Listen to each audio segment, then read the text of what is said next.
Guys, it's a great pleasure to speak with you. It's the first interview for Polish media and for Polish fans. So I'm here to tell you something from Polish fans. First of all, do you know anything about great Polish fans of One Direction? Do you know how many you have? We often see quite a lot of tweets actually from Polish fans. Actually, I remember quite clearly when we were on the X Factor, and we really couldn't believe that other countries even heard of us and they were watching us on YouTube. I don't remember the fan account, but it was like 1D Poland something. Poland loves 1D. Maybe it was that, yeah. Yeah, I remember that in particular. When will you play a concert in Poland?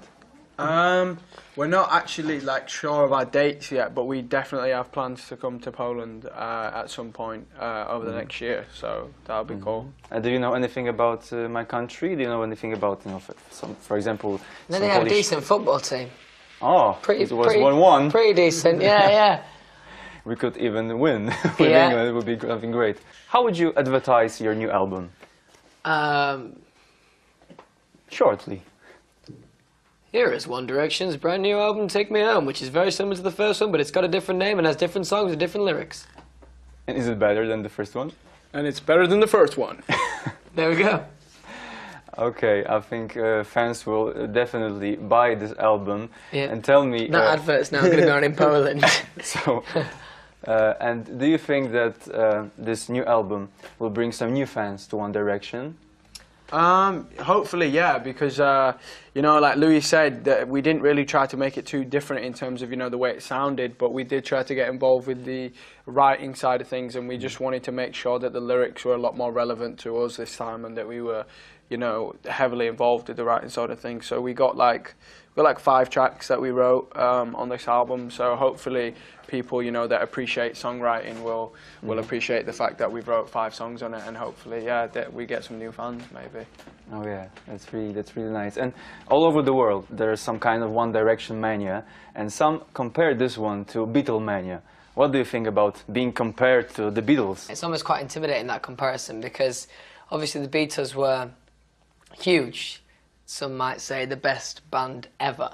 So to even be compared to them is, it's quite intimidating. But it's very flattering. But we don't really think we're quite anywhere to that near.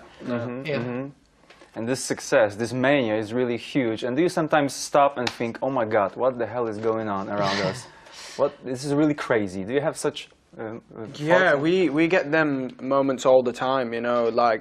All the way from being on the X Factor, all the way to being at the VMAs and winning 3 VMAs. There's just so much stuff that's happened for us that it would be a bit strange if we weren't pitching ourselves constantly to remind ourselves that it is an amazing opportunity, and we do understand the full extent of how crazy it is. So yeah, we're just having fun with it and just rolling with it and just seeing how far it goes. And the fans are really crazy. That's a good word for your fans. Do you remember the weirdest thing that you got from your fan, that the fan did?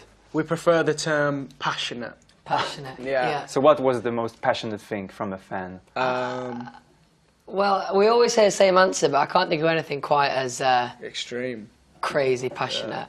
In Sweden, there was a girl who once hid in a bin.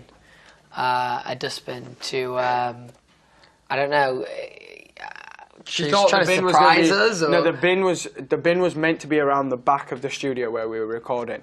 So obviously the bins had been brought out, so she thought, if I get in the bin, when they take the bins back around the back, I'll get into the studio. So she hid in the bin, but when they were moving the bin, they realised it was a bit heavy, and they were like, "What is this?" So they opened it, and there was a girl in the bin. And then, I don't know what happened after that, though. She was smelly.